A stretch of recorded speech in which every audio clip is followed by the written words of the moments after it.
Hello friends, कैसे हो आप लोग। उम्मीद करते हैं आप लोग अच्छे होंगे। शास्त्रों में पितृपक्ष के दौरान पितरों की पूजा और पिंडदान का विशेष महत्व बताया गया है। पंचांग के अनुसार पितृपक्ष एक महत्वपूर्ण पक्ष है। पितृपक्ष को श्राद्ध पक्ष भी कहते हैं। इस पक्ष में पितरों के नाम से दान दर्पण तथा श्राद्ध कार्य किए जाते हैं। माना जाता है कि जो भी पितृपक्ष में दान पुण्य के कार्य करता है उन्हें पितरों का आशीर्वाद प्राप्त होता है। हालांकि ज्योतिष अनुसार पितृपक्ष या श्राद्ध पक्ष में कुछ विशेष नियमों का पालन भी करना चाहिए ताकि आपको पितरों के साथ साथ देव आशीर्वाद भी प्राप्त हो सके। साल 2023 में पितृपक्ष या श्राद्ध पक्ष का आरंभ 29 सितंबर शुक्रवार से हो रहा है, जिसका समापन 14 अक्टूबर शनिवार के दिन सप्रिय अमावस्या को होगा। इस दिन पितृ विसर्जन किया जाएगा। मान्यता है कि इस दौरान पितृ धरती पर आते हैं। इस दौरान यदि उनका श्राद्ध और तर्पण पूरे विधि विधान से किया जाता है तो उनकी आत्मा को शांति मिलती है और वह अपना आशीर्वाद देकर वापस चले जाते हैं। पितरों को समर्पित यह श्राद्ध पूर्णिमा से अमावस्या तक चलता है। यह पक्ष विशेष रूप से पितरों के लिए ही बनाया गया है, इसलिए पितृ पक्ष में पितरों का तर्पण और श्राद्ध करने का विशेष महत्व है। इस पक्ष में पितरों के नियमित दान और श्राद्ध कर्म करना बहुत ही शुभ माना जाता है। आज की इस वीडियो में हम आपको पितृपक्ष में किए जाने वाला बहुत ही आसान उपाय बताने जा रहे हैं। इस उपाय को आप पितृपक्ष में किसी भी दिन कर सकते हैं, लेकिन अगर हो सके तो इस उपाय को पितृपक्ष में रोजाना अवश्य ही करें। इस उपाय को करने से पितृ प्रसन्न होते हैं, पितरों का आशीर्वाद प्राप्त होता है और पितरों के आशीर्वाद से पितृदोष से मुक्ति मिलती है और बिगड़े काम बनने लगते हैं। जीवन में खुशहाली आती है और हर क्षेत्र में सफलता मिलती है। दोस्तों, इस उपाय को सही प्रकार से करने के लिए हमारी वीडियो को अंत तक अवश्य देखिए। आइए जानते हैं इस उपाय के बारे में। दोस्तों, आपको ये उपाय थोड़े से काले तिल से करना है। उपाय करने के लिए सबसे पहले स्नान करके स्वच्छ वस्त्र धारण कर लें। इसके बाद आप एक साफ लोटा लें। आप इसके लिए स्टील का, तांबे का, पीतल का लोटा ले सकते हैं। लोटा लेने के बाद इसमें शुद्ध जल भरें। जल में थोड़ा सा गंगा जल डालें। इस जल में थोड़े से साफ किए हुए काले तिल डालें और थोड़ी सी शक्कर डालें।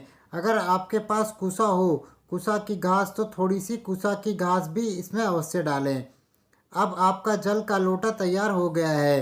अब आप इस जल के लोटे को खुले स्थान पर लेकर जाएं, जैसे कि आप अपने आंगन में, बालकनी में या छत पर लेकर जा सकते हैं। अगर घर में ऐसी जगह ना हो तो घर के आसपास कोई मंदिर हो या कोई साफ खाली स्थान, मैदान हो तो आप वहां जाएं। खुले स्थान पर पहुंचने के बाद आप दक्षिण दिशा की तरफ यानी कि साउथ की तरफ मुंह करके खड़े हो जाएं।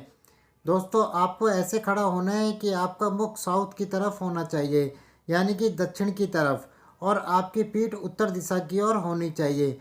दोस्तों, शास्त्रों के अनुसार दक्षिण दिशा में पितृलोक है। दक्षिण दिशा के स्वामी पितृदेव हैं। पितरों का वास दक्षिण दिशा में माना जाता है, इसलिए पितरों को प्रसन्न करने के लिए और पितरों का आशीर्वाद प्राप्त करने के लिए दक्षिण दिशा में पितरों को जल चढ़ाना चाहिए। जल चढ़ाने के लिए आप जल के पात्र को अपने दोनों हाथों में अपने सिर तक उठाएं। अब आप इस पात्र से इस जल को पितृदेव को अर्पित करें। जल चढ़ाते समय आप इस मंत्र का जाप करते रहें। इस मंत्र इस प्रकार है: ओम पितृ देवाय नमः। ओम पितरो देवाय नमः। आप इस मंत्र का जाप करते हुए धीरे धीरे जल अर्पित करना है। पूरे लोटे का जल चढ़ाने के बाद जल के लोटे में तिल या कुछ घास रह जाए तो उसे आप अपने हाथों से निकालकर जल के स्थान पर डाल दें। जल चढ़ाने के बाद अब पितृदेव को प्रणाम करें और पितृदेव के इस मंत्र का 108 बार जाप करें। मंत्र इस प्रकार है: ओम पितरो देवाय नमः। ओम पितरो देवाय नमः। दोस्तों, इस मंत्र का जाप आप खड़े होकर या बैठकर कर सकते हैं। आपने जहाँ जल चढ़ाया है आप इतनी देर तक रुककर मंत्र का जाप नहीं कर सकते तो पहले पितृदेव को प्रणाम करें और सभी कष्टों, संकटों और पितृदोष से मुक्ति की प्रार्थना करें।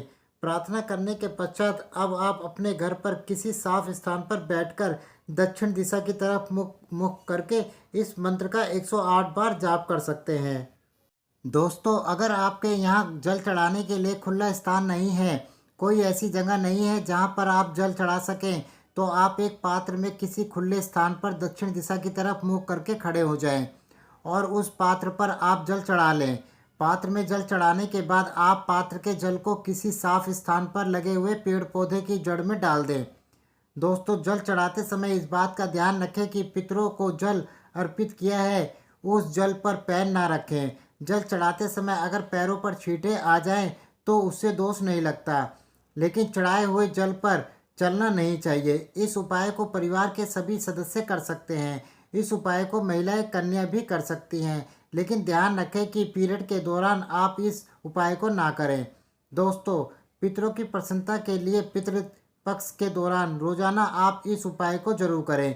इस उपाय को करने से पितरों का आशीर्वाद प्राप्त होता है। आपके पितृ प्रसन्न होंगे और आपको अपना आशीर्वाद देंगे, और जिन पर उनके पितृ प्रसन्न होते हैं उन्हें सभी देवी देवताओं का भी आशीर्वाद प्राप्त होता है और पितृदोष से मुक्ति मिलती है। बिगड़े काम बनने लगते हैं, हर क्षेत्र में सफलता मिलती है और जीवन में खुशहाली आती है। उपाय को आपने दिन के समय करना है, यानी कि इस उपाय को आप संध्या काल के बाद ना करें। हो सके तो इस उपाय को आप दोपहर 12 बजे से 1 बजे तक के बीच में करें, क्योंकि यह समय पितरों का समय होता है। माना जाता है कि इस समय पितृदेव अपने घर आते हैं। तो चलिए दोस्तों, जानते हैं पितृपक्ष में क्या करें। पितृपक्ष में पितरों का तर्पण और श्राद्ध कर्म करना चाहिए, क्योंकि इस समय पर पितृ धरती पर उपस्थित होते हैं। पितृपक्ष में पितरों के नाम से दान जरूर करना चाहिए। पितृपक्ष में गाय, कुत्ते और कौवे को भोजन कराना चाहिए। श्राद्ध में अपने पूर्वजों की मनपसंद चीज़ें बनाएं।